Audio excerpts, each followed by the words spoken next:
was there, looking just the same, and he'd grin and shrug and say, "It was all a mistake. I'm here. Here I am." And he'd hold out his arms and she'd feel the roughness of his jumper on her face and dissolve into the old familiar smell of soap and toast and bicycle oil. And then she'd wake up, for real this time, and realise it was a dream. Dad had gone and she was alone in her room, with the grey London morning seeping through the curtains and no one but her old teddy bear for company.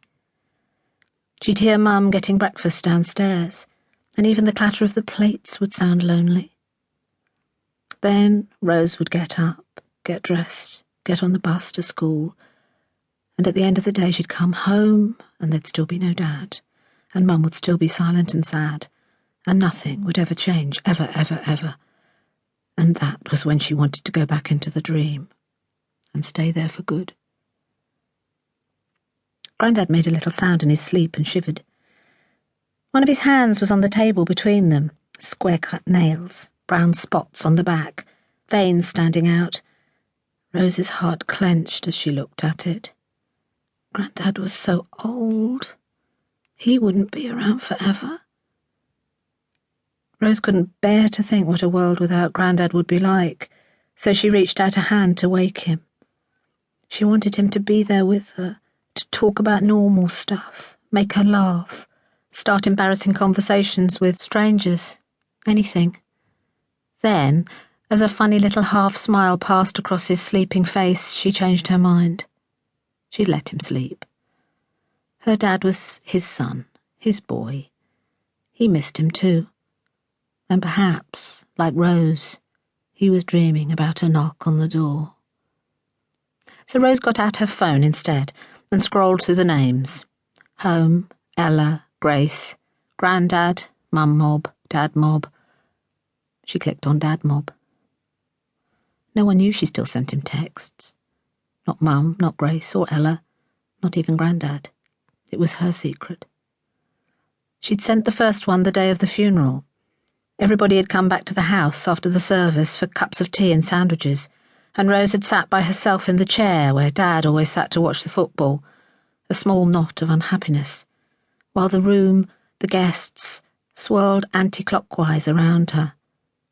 Someone had dropped a salmon sandwich on the carpet near Dad's chair, which someone else had trodden on. The smell of tinned salmon still made Rose feel sick. She'd got out her phone to try and look busy, and scrolled through the numbers in her contacts.